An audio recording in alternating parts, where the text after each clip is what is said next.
एक बार महात्मा बुद्ध एक गांव में अपने शिष्यों सहित घने पेड़ डीएच की छांव के नीचे बैठे थे।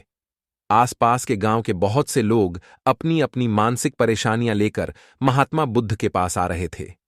महात्मा बुद्ध उन सब की मानसिक परेशानियों का समाधान देते।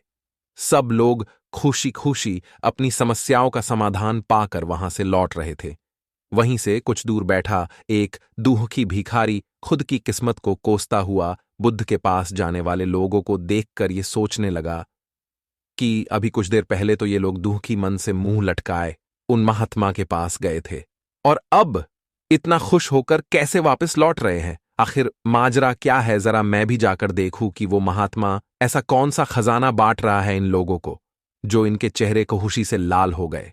जब वो दुखी भिखारी कुछ नजदीक गया तो उसने देखा कि ये महात्मा तो लोगों को प्रवचन देकर लोगों के दुहक का निवारण कर रहे हैं।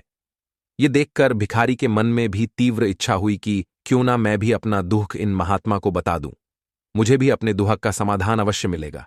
बस फिर क्या था, समाधान पाने की लालसा लिए भिखारी महात्मा बुद्ध के सामने पहुंचा और हाथ जोड़ ढाकर प्रणाम करते हुए बोला, हे महात्मा बुद्ध, मैं भी लोगों की मदद करना चाहता हूं। मेरी बहुत इच्छा है कि मैं लोगों की मदद करूं, लेकिन मैं मदद कैसे करूं? मैं तो बहुत गरीब हूं। ना तो मेरे पास धन है, ना ही कोई वस्तु जिससे मैं किसी की मदद कर सकूं। मैं चाह कर भी किसी की मदद नहीं कर सकता।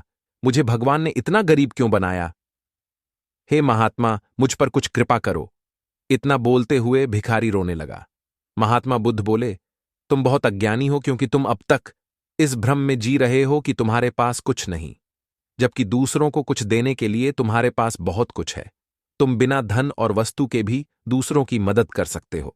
तुम्हारे पास जुबान है जिससे तुम मीठे शब्द बोलकर किसी के दुखी चेहरे पर मुस्कान ला सकते हो। इन्हीं शब्दों की ताकत से तुम किसी के भी टूटते हौसलों को फिर से मजबूत कर सकते हो। इन्हीं शब्दों की ताकत से तुम किसी के भी मन में सकारात्मक विचारधारा के बीज बोकर उसको गलत रास्ते पर जाने से रोक सकते हो। तुम्हारे पास दो हाथ है जिससे तुम किसी भी कमजोर और लाचार की मदद कर सकते हो।